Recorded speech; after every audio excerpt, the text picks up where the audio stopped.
Hello, welcome, good evening. I am very grateful for you joining me this evening. I know that a lot of people are getting Zoom fatigue on top of pandemic fatigue and all these other crazy new fatigues that we've come across. I really appreciate taking the time out, so I will make this as worthwhile as I can, try and keep it short and sweet at around the 30-minute mark. I am Dr. Miranda Wiley. I am a naturopathic physician practicing at Cena Pharmacy and Health Center in Vancouver in the downtown core. And I want to talk to you about IBS because April is IBS month. And let's not celebrate it again next year or any other year. Let's just acknowledge that it's here and then maybe look back on that time when I used to have IBS and now I'm totally, happy digestion and clean and clear. IBS, for those who don't know, although I'm assuming if you showed up this evening, it's because you know about it and perhaps a little bit too well, stands for irritable bowel syndrome. Essentially, if you have pain or discomfort associated with digestion, if you have bloating, so either an overt belly has puffed out or you just have a feeling of trapped gas, and there's changes in stool, either you used to be regular, now you're constipated, or now have diarrhea, or every time you go, it's a surprise, could be anything on the spectrum, that classifies as IBS. It is technically still a diagnosis of exclusion. So you go see your GP with digestive symptoms and they're going to check you for celiac disease. They might look for Crohn's or colitis if you have that symptom picture. Hopefully you don't. Food allergies, sensitivities. They might look for parasites, fungi, different infections, maybe a candida overgrowth. They might think it's a psychosomatic illness. How's stress looking? Could be anything. But if everything else checks okay, you don't have any of the big scary ones, then it's going to be diagnosed with IBS. So one of the ways to think about pathology and things going wrong is to focus on physiology and how the body works when everything is going right. So I'm going to start off by talking about digestion perfection and what should happen, how our body should work. And then we'll go through the places where things can often go awry, what we can do to affect change, and where we might want to dig a little deeper to get some more personalized results. Digestion starts in the brain. When we smell the food, we're sitting at the restaurant, we've just ordered it, we know it's coming, we can hear it sizzling, that first step is in the brain and it tells the digestive system, better get ready, food's on its way. Then it comes into our mouth, we're going to chew, swallow, break it down. It goes down the esophageal tube into the stomach where it mixes with acids and fluid. The pancreas, which is kind of this little green thing hidden back here with this blue line, and the liver. So they secrete liquids that come out through this common duct and end up in the small intestine, just a little bit of, we can't see behind that large intestine, in through the small intestine, the sort of squiggly bit in the middle around our belly button. Then it's going to go through the ileocecal valve here into the large intestine where it goes up, across, down, and eventually evacuates out of the system. So when we talk about the brain, there is an understanding now of the gut being our second brain. They are connected by a nerve called the vagus nerve. It is one of the cranial nerves. Cranial nerve number 10 comes out of our brain, runs down our neck, around the heart and lungs, down to the digestive tract. It mostly carries signals from the brain to the organs, but it also does pick up some signals from the organs and brings it back up top. The GI tract has been dubbed the second brain because of the number of nerves and nerve endings in there. It has more synapses, more connections in the gut than we do in our central nervous system itself. And because of the microbiome. So the microbiome is roughly equal in weight to the brain, 3-4-ish pounds, depending on the size of the individual, and billions, trillions of cells that can also communicate with our cells and have input and say into how our system works. So an imbalance in the microbiome could lead to depression or anxiety, or various other mental, emotional symptoms if we have altered gut flora.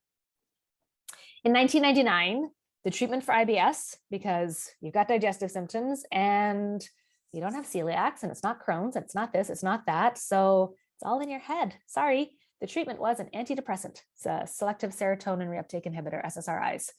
And the sad part was it worked. And that was really demoralizing for a lot of patients with legitimate discomfort and unhappy digestive tracts, because it was kind of just reinforcing that they were just crazy and it was just a brain thing. But we have in our digestive brain, we use the same neurotransmitters that we do in our central nervous system brain. We use dopamine and serotonin and GABA. And so by changing the serotonin connection in the synapses, that actually did help to improve digestive symptoms. So it wasn't because it was working on the brain. It's not all in your head.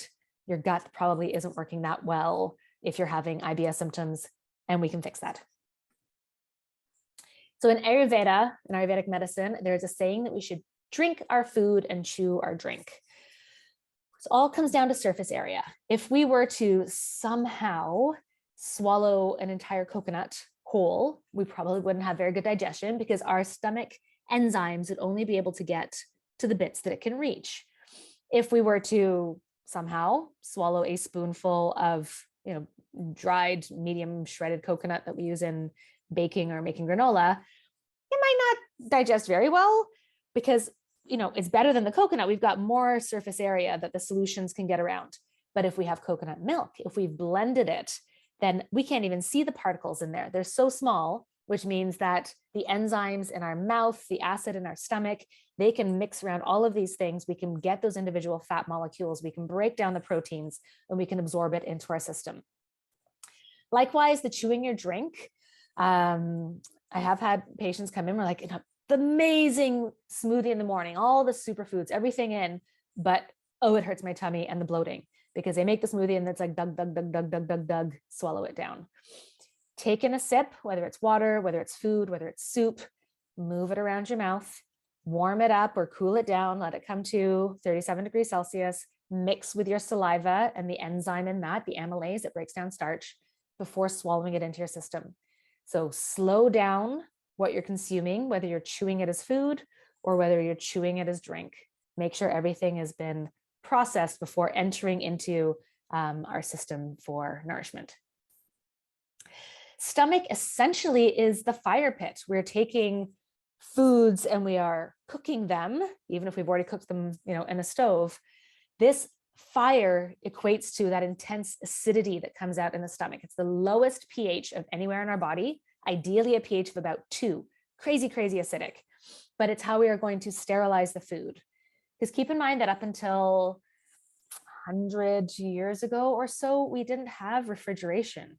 The foods that we ate were salted or dried or canned or fermented or contaminated. There was, you ate what was available and hoped that it hadn't spoiled in the process. But if there was bacteria on there that we didn't want, it was our digestive fire, this acid, that would burn it up, kill off those microbes, sterilize the food as extensively as it could. It also helps to begin that process of protein digestion. So carbs we start to digest in our mouth by chewing and mixing with the amylase, goes into the stomach. Now we've got the acid that's going to start to break apart those proteins and unravel them so we can digest them with our enzymes. That fire, that acidity also helps extract the minerals out of our food. So predominantly to sterilize, but also some digestive benefits as well. Then we get the input from the pancreas. The pancreas is unique as an organ because it's the only one that can excrete into the bloodstream and into the digestive tract. So it has both internal actions where it releases hormones that help to regulate our blood sugar balance. So insulin and glucagon. Insulin when we have high blood sugar, glucagon when we have low blood sugar, trying to keep us in sort of a steady wave. And then it has the external actions where it releases enzymes into the small intestines. We can enhance and continue that process of breaking down our food, but it also releases bicarbonate. We have this super acidic fluid coming out of our stomach, and that's not going to work for a lot of our digestive enzymes. They have a pH that needs to be just a little bit higher to work properly.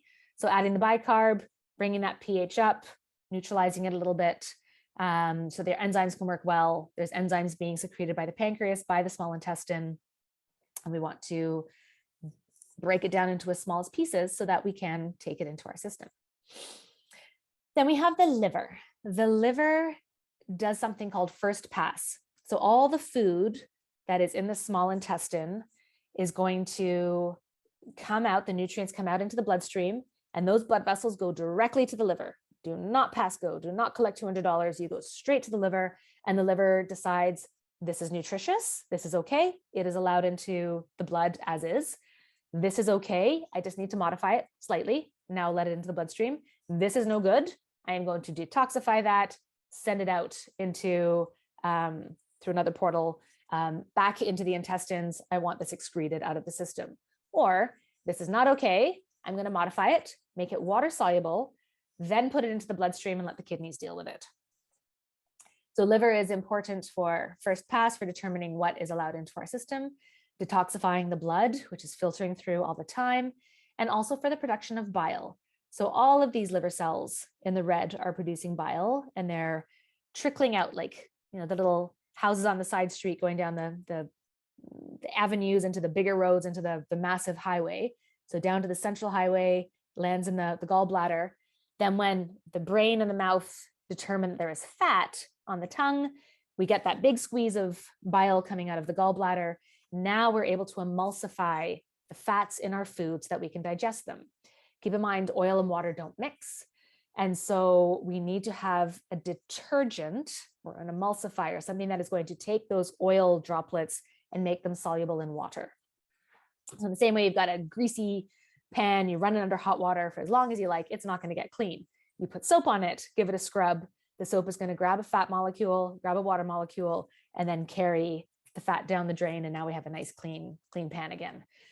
So the bile helps to break those oil into smaller droplets. Now our fat breaking enzymes have a smaller surface area and we can digest our fats more effectively. The small intestine is roughly, depending on the size of the individual, about 20 feet long, 6 meters. Did I do my math right? Yep, 6 meters. And yet with all of these cells, because it has all of these little they're called villi, these finger-like projections. And then on each of those, there's microvilli, so even tinier little projections. That massively increases the surface area.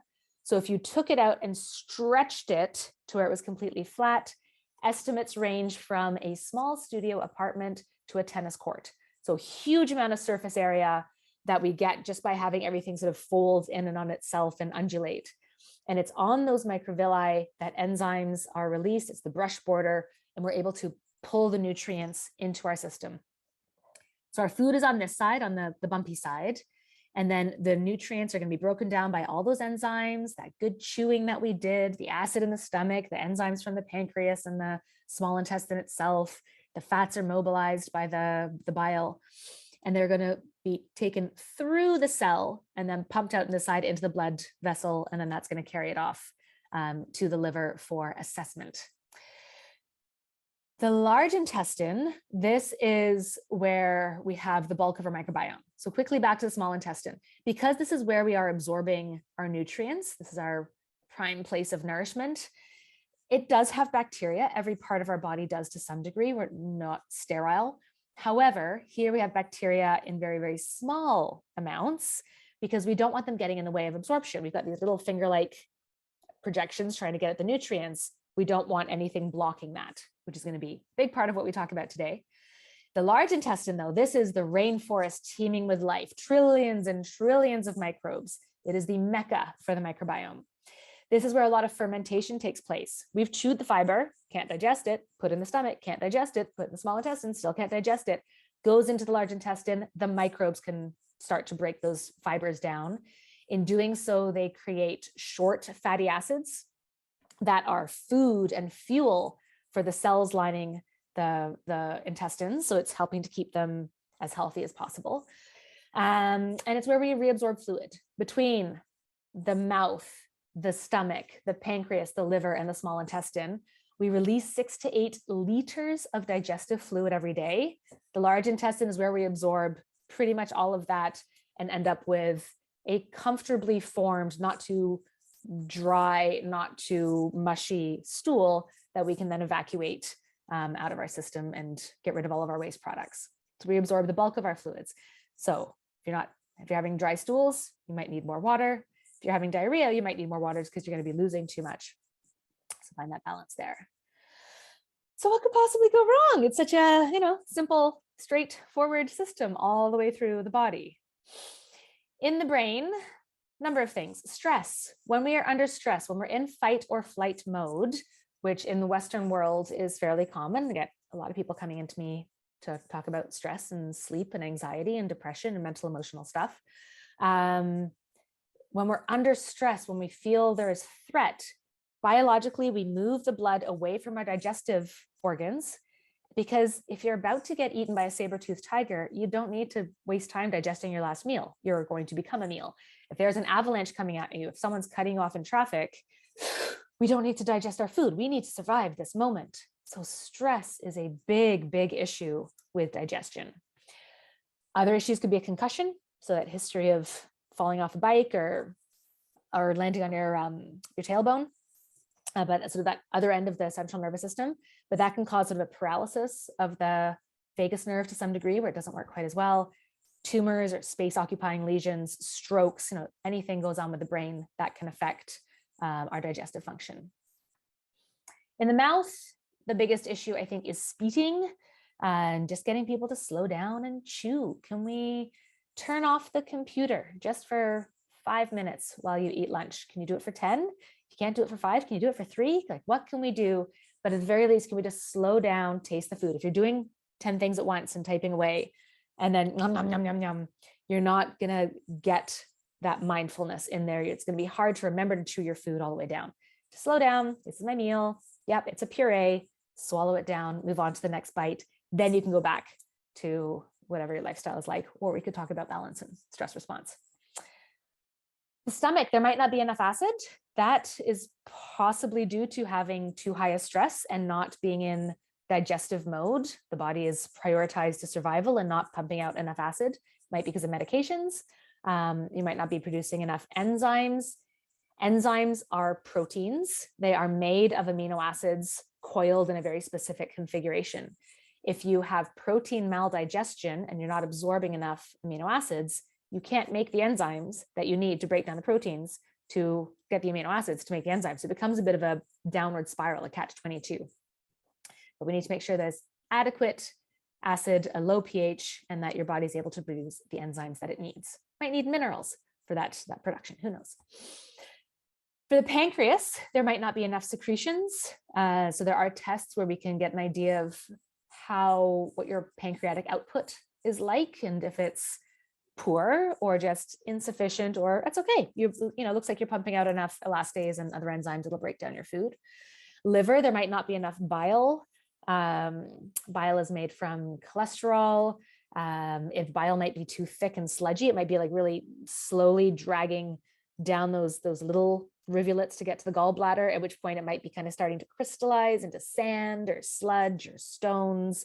So we need everything to flow. We want the pancreas to have enough liquid carrying enzymes coming out into the small intestine. We want the liver to be just nice liquid bile that's coming out to break down our fats. In the small intestine, again, there might not be enough secretions. So dehydration can be an issue here too. No time to cleanse.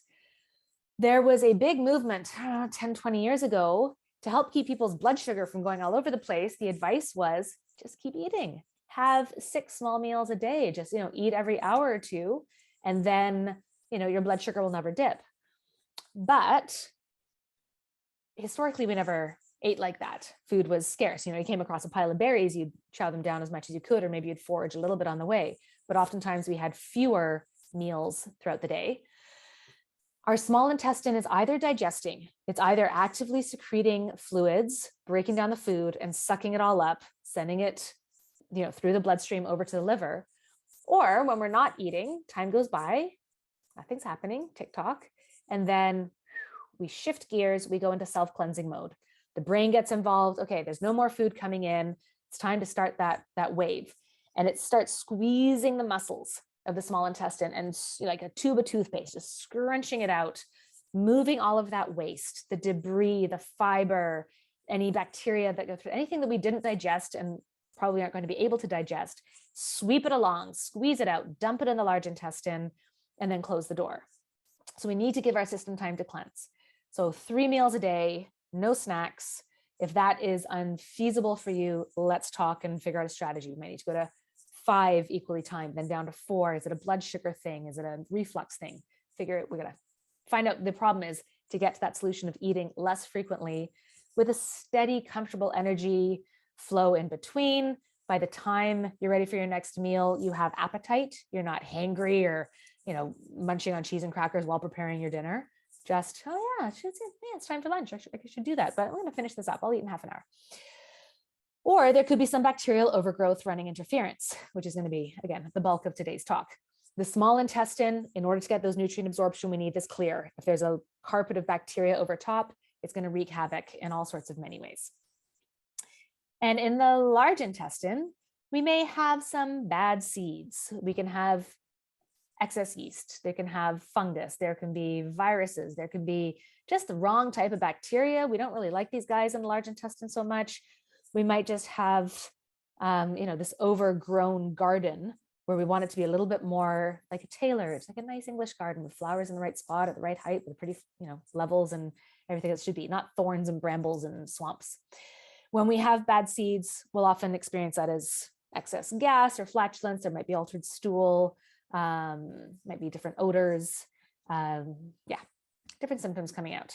So how do we treat IBS? Start with the basics, which oftentimes is tricky. I gotta admit, for a lot of my patients, eat mindfully, turn off the distractions, set the table, light a candle, have a conversation, chew and swallow, set down the knife and fork between mouthfuls, ask someone about their day, or if you're on your own, just take that time, think about your day.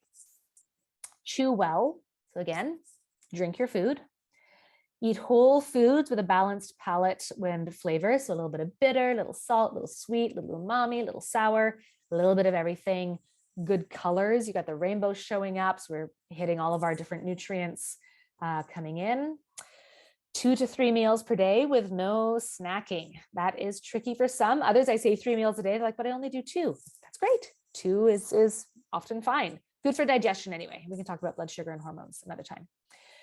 Consider some digestive aids, the aperitifs and the digestives, the sort of historical bitter drinks that you might have before a meal to prime the system. That bitter flavor gets the stomach pumping out acid. It gets the liver releasing bile. We're just getting everything moving along. The digestive would be something sort of aromatic herbs, your cinnamon, your cardamom, the things that you would take after a meal just to help move those muscles more calmly without things jiggling around, to help push the food through and comfortably. Fermented foods to get that acidity profile, bring in some B vitamins, some enzymes through the fermentation process, or maybe popping a capsule of additional enzymes if it's more convenient. Probiotics might be helpful. Certainly my early days of working in a health food store, that was oftentimes what people needed. We also didn't know about the human microbiome to the same degree then, so it was more often lacking in people than it is today. Okay, been there, done that. I'm eating mindfully. I've taken the enzymes. I've done the probiotics. I am still suffering with IBS. What should we do next? Oftentimes, the next place to look is at something called SIBO, which stands for Small Intestine Bacterial Overgrowth. These aren't necessarily bad bacteria. These are oftentimes your lactobacilli or, bifido, the good guys, but they're in the wrong part of town. They've set up shop in the small intestine where they shouldn't be. We want our small intestine to be fairly sterile. They want these guys in the large intestine where they can bloom and have really high numbers. And when they're in the wrong part of town, they can interfere with small intestine function. And so things go wrong. We get the monkey wrench. And this is currently considered the most common root cause of IBS. Depending on the article I read, depending on the stats, it's estimated it's anywhere from 5 to 10% of IBS sufferers to 5 to 10% of the general population. But I don't test people unless I think they're going to be positive. So I'm not testing everyone. Up to 40 to 60% of IBS sufferers having SIBO, again, depending on which study. So what's their sample population? What are their criteria for identifying IBS? And then testing them and seeing what numbers come out. And what causes SIBO? It is not a diagnosis. Hey, I've got SIBO, this is me. It's like, no, this is, you have a condition that evolved over time based on something else that was going on in your system. SIBO caused by, most commonly, a history of travelers' diarrhea or food poisoning, eating something and then being stuck in the bathroom for at least 24 hours, if not 48 or a couple days. Just like everything flushing out, try and stay on top of the liquids, but it's coming out both ends horrible, horrible experience. Or yeah, I did. I started getting my IBS after I came back from Thailand, India, Mexico, wherever. I went somewhere and I had that, I ate the lettuce, I drank the water, brushed my teeth, whatever it was. Could be due to a lack of stomach acid. So again, this might just be you not, under stress. Maybe you don't have enough zinc to make stomach acid. What we have to figure out why. Or it could be because you're on proton pump inhibitors, or you pop Tums or Pepto-Bismol or whatever it is, but there might be a lack of stomach acids. We're not burning the food, and that bacteria is able to make it through into the small intestine. It could be due to strictures, scars, or adhesions. So yeah, I have SIBO, and I think it's because of my 2 cesarean babies, my 2 cesarean births, which then changes how I'm going to sort of talk to that patient about the prognosis. Traveler's diarrhea, food poisoning, we're going to get to the other side of that and then just have to stay on top of it. Strictures, scars, adhesions, this might be a more ongoing mowing the grass throughout your lifetime. It might never fully go away, but you have to stay on top. History of concussion, again, that smack that's going to sort of slow down that vagus nerve. It could be due to medication use, proton pump inhibitors, narcotics like opiates, they slow down intestinal function, antispasmodics, because we need those muscular contractions, but maybe are an antispasmodic for something going on elsewhere in your body, but it's also affecting the digestive tract.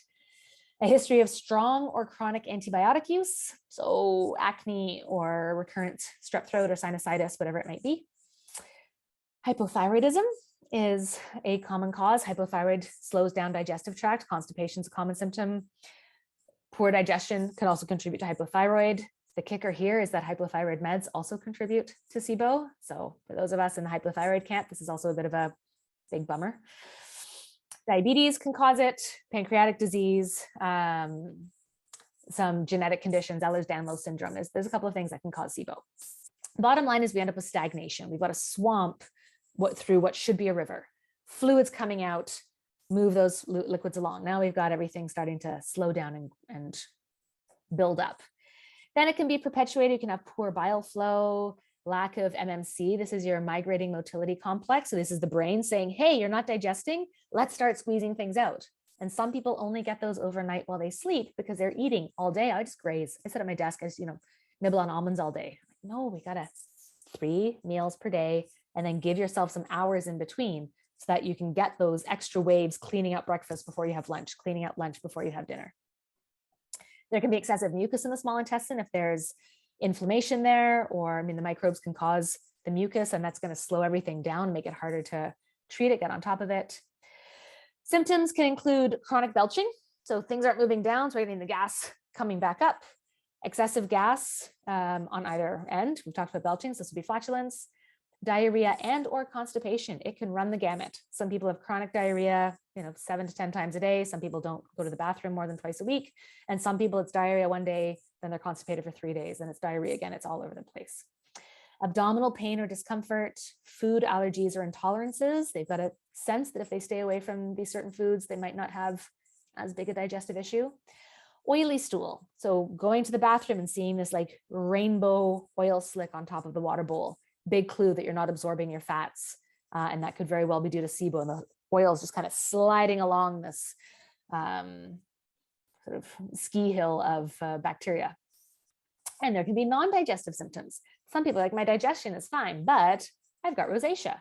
50% of people studied in one test, 50% of people with rosacea had SIBO as an underlying condition. The other 50%, who knows? Maybe it was a yeast overgrowth. Maybe it was something else in the gut, just not SIBO. They didn't actually look into those people, so I don't know.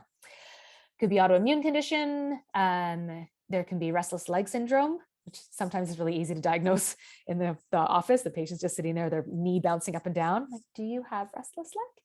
How long have you had it? Do you have these other things? Joint pain, headaches, anemia, big red flag. Oh, I've always been anemic. I take iron supplements. I've been on them for years. My iron levels never go up. Why aren't you absorbing that iron? Probably SIBO. Fatigue, you're not getting the nutrients you need, and your body's constantly fighting essentially an infection or an overgrowth. There can be respiratory symptoms, postnasal drip, so maybe some asthma, difficulty breathing. Mood changes, anxiety, depression, and insomnia, really common. Brain fog, and any sort of chronic pelvic pain syndrome. So your chronic prostatitis, your interstitial cystitis, just that chronic low belly pelvic discomfort. When do we suspect it? If digestion is worse when taking probiotics, especially if you take prebiotics. So I'm constipated, I took the probiotics, and then, now it was extra constipated, or I really started burping those up.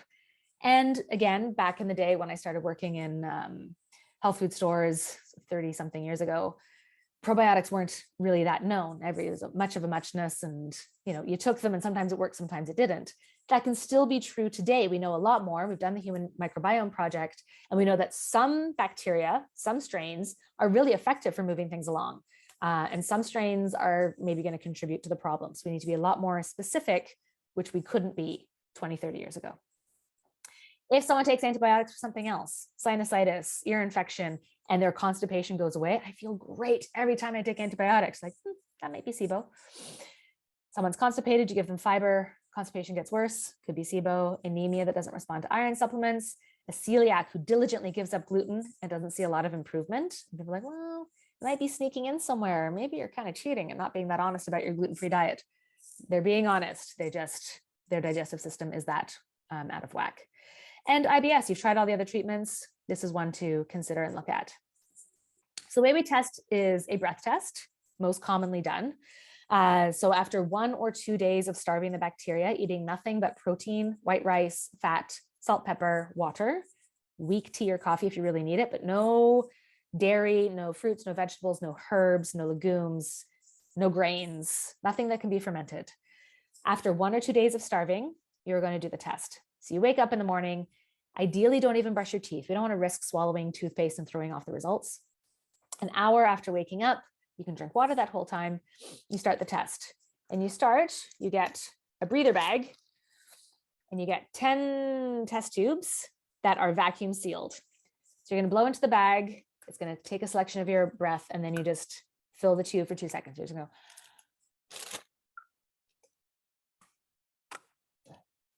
Easy. Then you drink this lactulose solution. Sweet, tastes pretty good. You mix it in water, drink that down, set a timer for 20 minutes. 20 minutes later, you're going to blow and fill a tube. Label it, set a timer for 20 minutes, blow and fill a tube. So it takes 3 hours out of your morning. When you're done, all the tubes are labeled. You pop them in the box, throw them in the nearest mailbox, and then the results are usually available within a week to 10 days.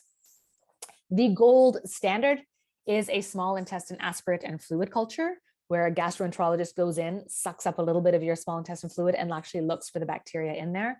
But obviously much more invasive, and not all gastroenterologists would do that. And they tend to have very long wait times as it is. So a breath test is a great overview. Essentially, every 20 minutes, we're taking a breath sample. And so as that synthetic sugar that we can't digest, the lactulose is moving through, we've got our baseline.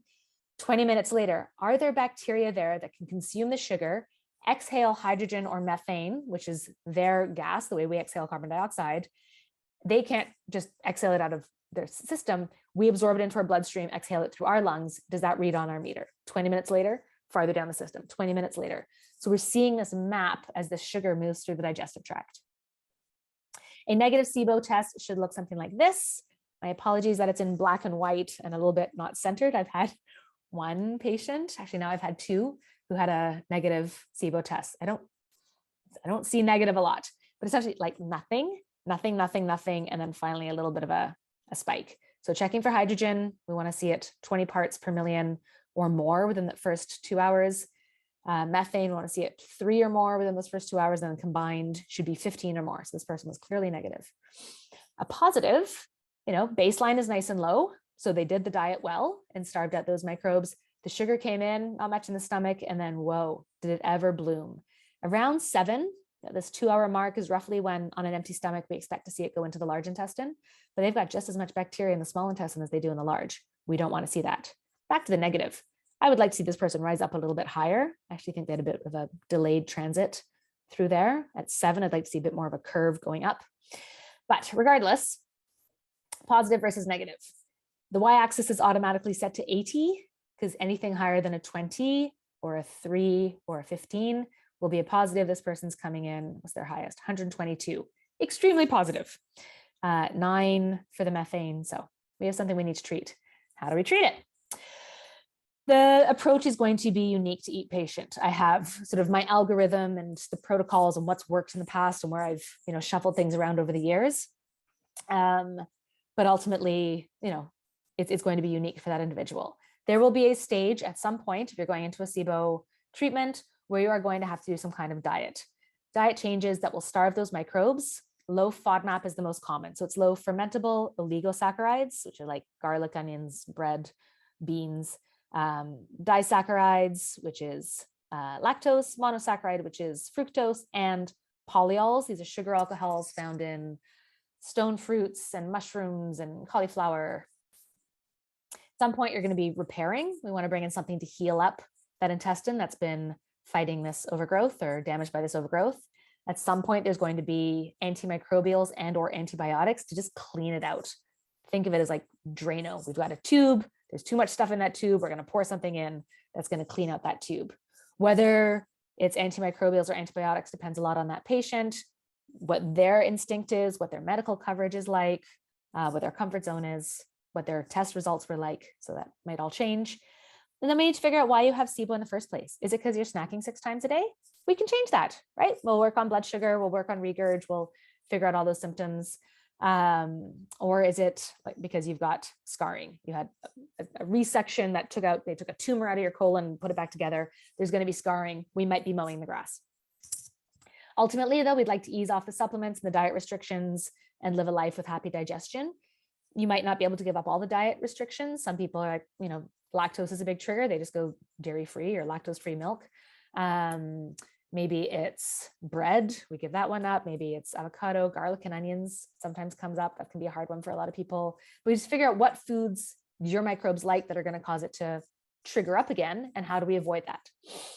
Or how do we, I'm going to have watermelon today and I really love it, but I know it's going to trigger my potential SIBO or my microbes in my gut. So I'm just going to take some antimicrobial herbs along with it and just nip that in the bud before it can overgrow. Take home message. Digestion is an incredibly complex system all throughout our body, and it's more complex than the inside of a Rolex watch. Effortless, comfortable digestion is the norm, and any and all symptoms from the body are a message that something isn't working right and it's trying to get your attention. So please notice me. I'm going to give you heartburn until you pay attention and fix why I have heartburn in the first place. Treatment for IBS does range. It might be gentle lifestyle modifications. Let's stop snacking. More water, get everything, just hydrated. Maybe just not pumping out enough fluids through, the small intestine and the pancreas and all the rest of them. Maybe we need more aggressive therapies and bring in some antibiotics or some stronger agents. IBS is treatable.